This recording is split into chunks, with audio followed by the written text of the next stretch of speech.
করে সাথে সাথে যারা বিভিন্ন এলাকা থেকে আন্তরাম সদয় কলেজের বিশ্ব নবী দিবসে মাহফিলে ছুটে এসেছেন সকলকে অনেক ভালোবাসা জানায় এবং তার সাথে আরো সম্মানীয় ব্যক্তি আছেন যারা আজকে এই মহতী প্রোগ্রামের জাজ হিসাবে স্থান দখল করে এত সুন্দর একটা জাজ তারা দিয়ে যারা ফার্স্ট সেকেন্ড থার্ড হয়েছে তাদের সম্মানিত করেছে সে সমস্ত ভাইদের অনেক ভালোবাসা জানিয়ে আজকে আমার রবিউল আওয়াল শরীফের এই প্রোগ্রামের সামান্য আলোচনা করে আমি আপনাদের কাছে বিদায় নেব। আজকে মাহফিল আন্তরাম সদয় কলেজে এমন একজন ব্যক্তিকে কেন্দ্র করে করা হয়েছে যিনি বিশ্ব মানবতার দূত, যিনি আজ থেকে ১৫০০ বছর আগে ৫৭০ খ্রিস্টাব্দে মক্কা মরু ময়দানে যিনি জন্মগ্রহণ করেছেন মা আমিনার গর্ভে আব্দুল্লাহর ঘরে হযরতে মুহাম্মদ মুস্তাফা সাল্লাল্লাহু আলাইহি ওয়াসাল্লাম আল্লাহ পাক হুজুর পাক সাল্লাল্লাহু আলাইহি ওয়াসাল্লামকে যে জায়গায় পাঠিয়েছেন আল্লাহ পাক ভালোবেসে কোরআন শরীফ সূরা ৩ এর মধ্যে বলেছেন ওয়াহাযাল বালাদিল আমিন হাবিব আমি আল্লাহ আপনাকে যে শহরে পাঠিয়েছেন বালাদে মক্কা ওয়াহাযাল বালাদিল আমিন আমি আল্লাহ আপনার ভালোবাসায় ওই মক্কা শহরের কসম আমি আল্লাহ খেয়ে নিলাম। জোরে বলো সুবহানাল্লাহ। আল্লাহ আমার নবীকে মক্কা শহরে পাঠিয়ে মক্কার কসম আল্লাহ খেয়েছেন।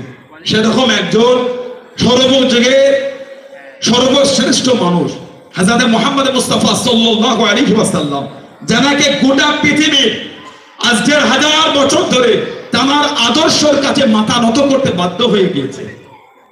আজ যদি আপনি গুগলে গিয়ে সার্চ দেন, সোশ্যাল সাইট গুগলে গিয়ে সার্চ দেন গোটা পৃথিবী সর্বযুগের শ্রেষ্ঠ মানুষকে এডুকেটেড ভাই বোনেরা শিক্ষিতা বোন শিক্ষিত ভাইয়েরা আছেন। এটা একটা কলেজ, আমি একটা সাধারণ কোনো জায়গায় লেকচার দিতে আসি না, কলেজে আমি এসেছি।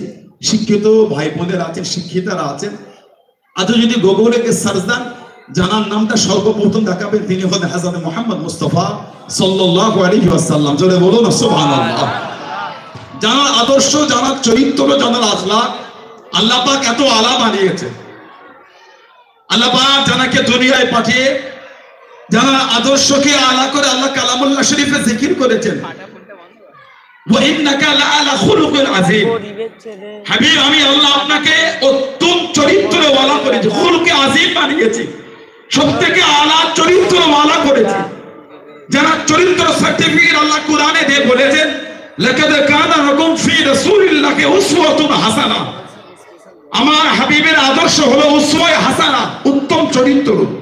আল্লাহ পাক এমন একটা গ্রন্থ নাজিল করেছেন যে গ্রন্থ নাজিলের সর্বপ্রথম আল্লাহ জিকির করেছেন জালিকাল কিতাব। এখানে সম্মানীয় প্রিন্সিপাল সাহেব আছেন, সম্মানীয় মাস্টাররা আছেন, আমার শিক্ষিকা বোনেরা আছেন, শিক্ষিত ভাইয়েরা আছেন, শিক্ষিতা বোনেরা আছেন, এডুকেটেড পার্সনরা আছেন। এটা কলেজ। আমরা যখন দুনিয়ায় কোন লেখকের বই পুস্তক আমরা পড়ি তার বইয়ের প্রথমে বা শেষের থেকে আমরা একটা অংশ দেখতে পাই। এই পুস্তকের মধ্যে কিছু ভুল হলে, ভুল ত্রুটি মার্জনীয় বা কিছু ভুল হলে আমরা আগামী সংস্কারের মধ্যে সেটা সংস্কার করব। বা এমনও দেখি প্রথম সংস্কার এত তারিখ, দ্বিতীয় সংস্কার তৃতীয় সংস্কার এত তারিখ, এগুলি দেখতে পাই। কিন্তু কোরআন শরীফ আল্লাহ পাক এই বাক্যটাই রাখেন নয়। আল্লাহ পাক কোরআন শরীফ নাজিল করে বলেছে জালিকাল কিতাব লা রাইবা ফি হুদাল লিল মুত্তাকিন। আল্লাহ পাক বলেছেন এই কিতাবের মধ্যে লা রাইবা ফি, ভুলটা দূরের কথা, আল্লাহ বলেন লা রাইবা ফি, সন্দেহ বলে কিছু নয়, হুদাল লিল মুত্তাকিন, মুত্তাকিনদের জন্য আল্লাহ কোরআনটাকে হেদায়েত করেছেন। জোরে বলুন সুবহানাল্লাহ। সেই কোরআন শরীফ আল্লাহ পাক 23টা বছর ধরে হযরত জিবরাইল আলাইহিস সালামকে পাঠিয়ে আমাদের নবীর উপরে ২৪,০০০ বার জিবরাইল আলাইহিস সালামকে আল্লাহ পাঠিয়ে কালামুল্লাহ শরীফ আল্লাহ নবী পাকের উপর নাযিল করেছে। আল্লাহ পাক আমাদের কাছে এমন একটা বাণী দিয়েছেন, আল্লাহ পাক আমাদের কাছে এমন একটা গ্রন্থ দিয়েছেন, আল্লাহ পাক আমাদের কাছে এমন একটা কিতাব দিয়েছেন। এটা হলো কিতাবুল্লাহ, কালামুল্লাহ। যে কিতাবটা আল্লাহ যেই রাত্রিরে নাযিল করেছেন সেই রাতকে আল্লাহ পাক ১০০০ মাসের রাতের থেকে সম্মানীয় বানিয়ে দিয়েছেন। আল্লাহ পাক কোরআন শরীফে জিকির করেছেন শাহরু রমাদান আল্লাযী উনজিলা ফীহিল কুরআন।